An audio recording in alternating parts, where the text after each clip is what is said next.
Hi, it's Rach and welcome back to my channel.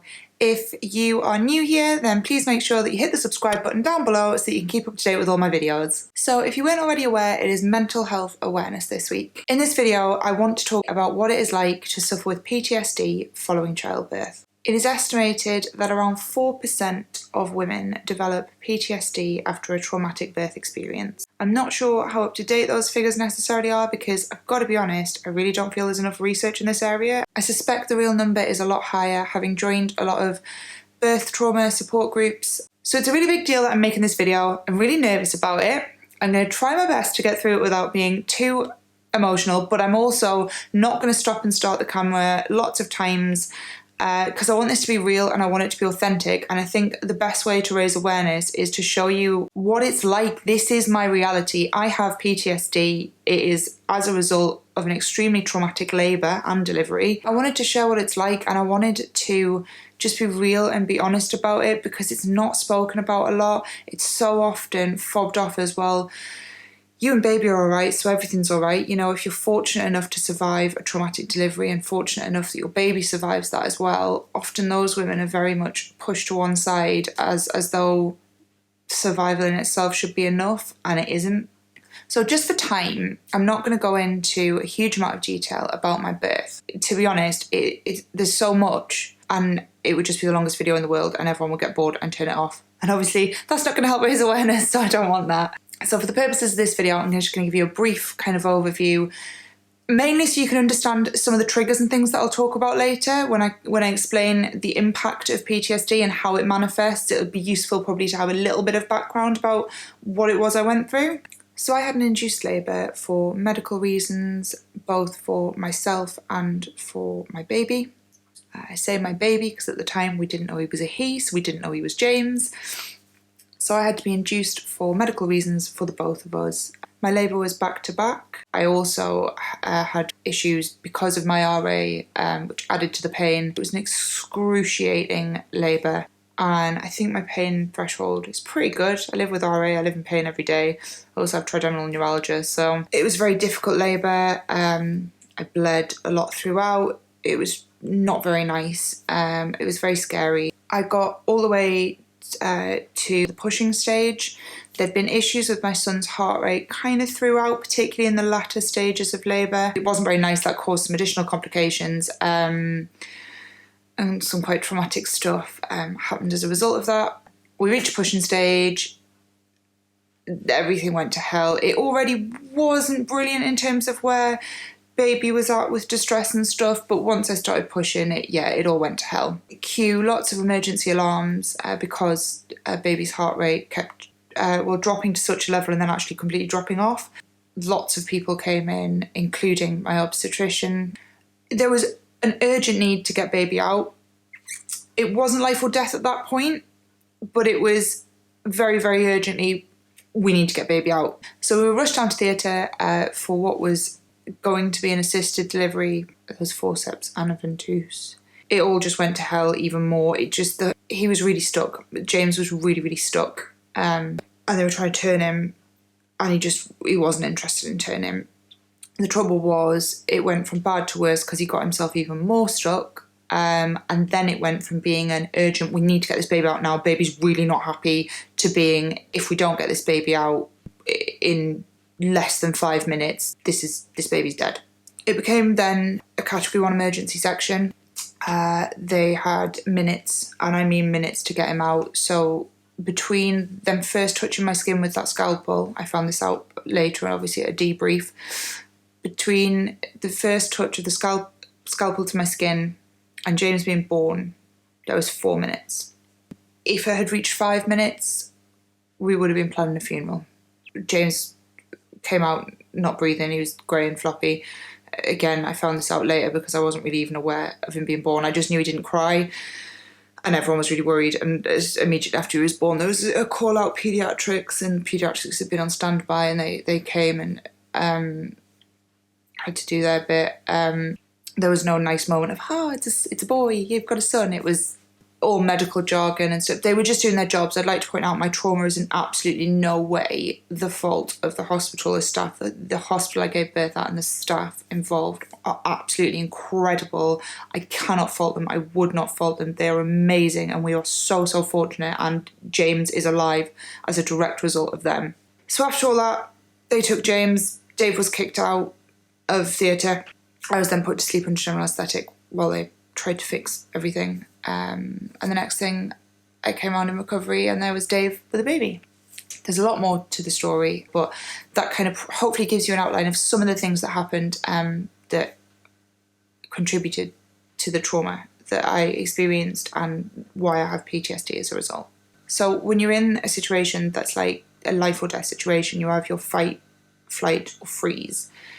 It's a bit difficult, obviously, in childbirth because you can't run away, you can't fight. I mean, to be fair, I did have some of the fight response because I was physically trying to get off the table, and that obviously wasn't a decision that I made because I wanted them to save James, but it was something in my body that just kicked in. But basically, because I'd been through something that traumatic and there'd been a very real threat, my body didn't then, normally what happens is then adrenaline and everything kind of goes back to normal, but mine didn't, and trauma physically manifests itself in the body. That's something that I've also learned a lot about since this happened, and learned more about PTSD and kind of learned a lot through counselling. But yeah, I got stuck in threat mode. So after James was born, I saw everything as a threat, whether it was real or perceived. I was absolutely convinced that something terrible was going to happen to him. I still live with this now because on a daily basis, and I'm talking numerous times a day, I am absolutely convinced that James is going to die. And it is absolutely horrific to live with that. New mums get anxiety. It's totally normal. This is not that. This is like that on steroids. Like, it's horrific. There's been lots of things that have happened. One of the things that happened obviously before lockdown, I became absolutely convinced driving back from a baby class that James had stopped breathing. I was convinced. I couldn't get a response out of him. I pulled off at a park and lay-by, literally ran around the car, threw open the door. He got a fright because he was asleep and he was like, what? What's going on? Who's this crazy lady?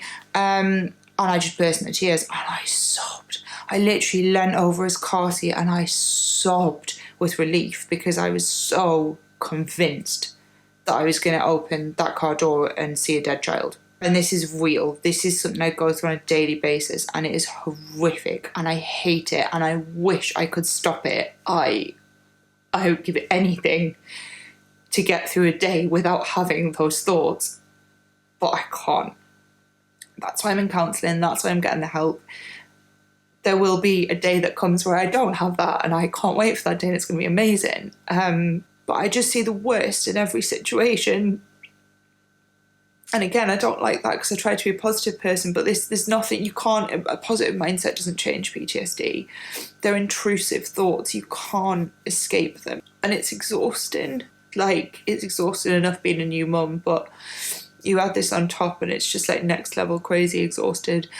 And I have chronic fatigue as well, so I just like feel like, yeah, I'm knackered. I'm really tired. Yeah, the intrusive thoughts are horrific. There's all kinds of intrusive thoughts. Again, I'll put info down below. If you're experiencing intrusive thoughts, I'd encourage you to talk to someone about them. They're really normal. Lots of new mums in the postpartum period get intrusive thoughts and they can feel really scary. I just want to encourage you, if you're having any kind of thoughts like that, often mums will feel shame and guilt, but please don't. It's really normal, but it's important that you talk to somebody about them. So something else that fed into kind of the narrative I had about everything was a threat, constantly being in this state of alertness, was how I felt about other people holding James. So for the first few weeks of James's life, we had no visitors, and I just said absolutely none. Like, grandparents were fine, and our siblings, but we didn't have any friends come and visit until James was 3 weeks old, and even then it was very limited. I didn't want to let him out my sight. I didn't want anyone else to hold him. It took a while even to feel okay with, like, the grandparents holding him. Inside, it felt like my heart was going to pound out my chest. I wanted to claw my skin off. It was so intense because I felt like I was the only person in the world who could keep him safe. So yeah, that's a very real, really intense, not nice experience to have. So one of the other incredibly difficult things that I live with on a nearly daily basis, it's not daily anymore, it was at the beginning, there's kind of specific, I've kind of worked out my specific triggers now so I can manage it a bit better, but one of the other things that I live with is flashbacks. The flashbacks are really intense, and at first they would take me by surprise because I hadn't obviously learned what my triggers were. I would get really intense flashbacks to lying on the table in theatre and just feeling what was going on. I would get really intense flashbacks to desperately trying to listen to hear my baby cry and not hearing it, and so many things triggered it. Triggers can be quite surprising. They're not necessarily what you'd think. Some of mine are really straightforward and really obvious, like seeing anything to do with labour, pregnancy, childbirth. When something triggers me, I don't just get this mental flashback, it's like a physical reaction in my body as well. Like my chest is tight, I'm flooded with panic, I feel like I can't breathe, I feel like I'm going to throw up everywhere.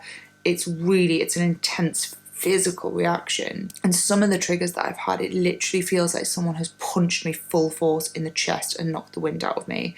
So yeah, I have obvious triggers like around pregnancy and childbirth and things. While I was still in hospital, I removed myself from like all my due date groups. So I was supposed to have a November baby and didn't, and there was obviously all these women who were like going through labour every day, and I was like, no, nah, thanks, see you, bye. So I'm not in any of those groups. The only ones I stayed in were the support groups for hyperemesis, and I've joined some new groups for birth trauma to try and feel less alone, which did help a lot actually, and it really validated my trauma for me, because I heard so much after James was born that, oh well, the most important thing is that you're both alright, or the most important thing is baby's safe, and it was really hard because that really invalidated how I was feeling. So it was nice to find a safe space where other people really got it and knew what I'd been through. So really weird things can trigger me as well. I watched Friends while I was in the early stages of labour. When I came home, I then turned on Netflix and started watching it again, and it just hit me like a bolt of lightning. It just sent me right back to that moment of watching that in the hospital room, and I found that incredibly triggering. How could I go from that and just sitting watching Friends and everything being okay to nearly losing everything? I tend now to avoid things that I know trigger me, and that is a part of PTSD as well. So I have an ability to be able to put things in a box and just close the lid. And after James was born, this is what I did. The danger with shutting down how you're feeling is that you don't just shut down the negative, you can end up shutting down the positive as well and just feeling nothing. So I was very mindful that I needed to go and have this counselling. In terms of avoiding triggers, I tend to avoid anything to do with pregnancy and birth. There's been a thing going on Facebook at the minute, like your top 10 photos about what being a mum means to you or whatever. The first time I got tagged in it really didn't trigger me at all. I've been tagged in it about 7 or 8 times since, and in itself that isn't triggering, but I did see other people's photos, and there was a few that I saw that I found very triggering for me personally. Now that is on me, they are my triggers, it's my experience and it's my responsibility. The photos and the people who posted those photos are absolutely nothing to do with it. They're not to blame. I'm not trying to lay any blame at their doorstep or saying that anyone should make any changes to accommodate my triggers. That's not healthy. I would never expect that, and I completely own my own experience and my own triggers. So when I'm sharing this, if you've shared those photos and you're my Facebook friend, please know this is not a dig at you in any way, shape or form. It really isn't. I'm just talking about it because it helps explain triggers and how I manage them. Seeing all these experiences that I think were probably different to mine, I don't obviously know, I wasn't at other people's birth. It's quite painful for me because I don't have photos of me meeting James just after birth, obviously, because he wasn't breathing. So I feel like I missed out on quite a lot of stuff. The first moments after birth, I don't remember. I don't remember meeting James. I obviously missed out on the first few hours of his life because I was in surgery. I missed out on seeing him weighed, knowing what time he was born. I learned all these things later. I laugh because I don't know what else to do because it's so painful. I lost out on the moment of finding out if he was a boy or a girl. So seeing certain things that link in with those memories that I feel like I lost, that can be really triggering. Again, it's not the world's place to accommodate me. I don't think that by any means. But the reality is, for lots of women who go through difficult or traumatic births, there's reminders everywhere. Another part of PTSD that I really want to talk about is some of the feelings that you get that come with it, that can be really difficult to handle. So there's lots of different emotions, and everyone's experience of PTSD is different, of course. For me, I've really struggled with anger, shame, and guilt. When I was talking about the mum challenge on Facebook with the photos, when I was triggered by a particular photo, what immediately followed being triggered and experiencing kind of flashbacks and things, what immediately followed that was utter, all-consuming guilt and shame. I was so ashamed that I felt such resentment towards somebody else for having a better experience than me. Seeing their photo had made me so angry, and I really didn't like myself for that. The reality when I worked through it with my counsellor was, obviously I wasn't angry that they had a better experience or a different experience or got those moments or that photograph or whatever. I was angry that I didn't get that. And I was angry because why didn't I? What was so different? And it's really hard for me to actually talk about this because I feel like anyone listening will be like, oh God, what a terrible person. You know, she's resenting that woman for having a positive experience, or she's thinking like, why should she get that and not me? And you know what?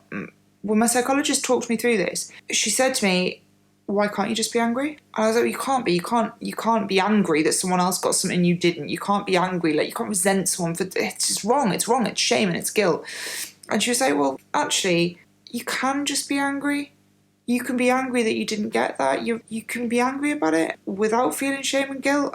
And that's something I'm still working through, and I don't quite get how you get to that point, because when I feel triggered by things like that, when I feel triggered by someone else's good experience or nice photo or whatever, I feel immense guilt and immense shame, and it's really heavy to carry because I feel like a really bad person a lot of the time.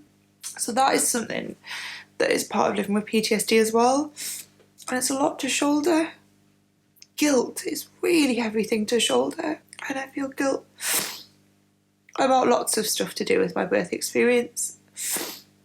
I feel like I've failed James. I feel guilt that I couldn't do what needed to be done to birth him.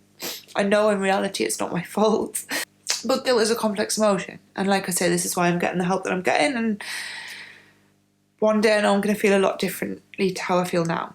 There's going to be other things I know that are going to be really difficult triggers for me in the future. James's first birthday will be one of them. We're probably going to make quite a big deal out of it because I really want to try and turn that date into a good, positive thing, because I don't want his birthday to be forever clouded by birth. The day James was born was the worst day of my life.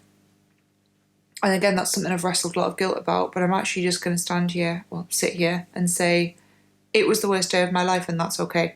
I don't feel guilt about saying that, because we went to hell and back, and it is a day where the worst thing that I thought could possibly happen happened. He nearly died. Do you know what the greatest day of my life was?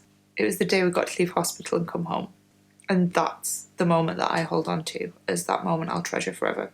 So just some kind of other things before I round this up, because I'm aware this is so long.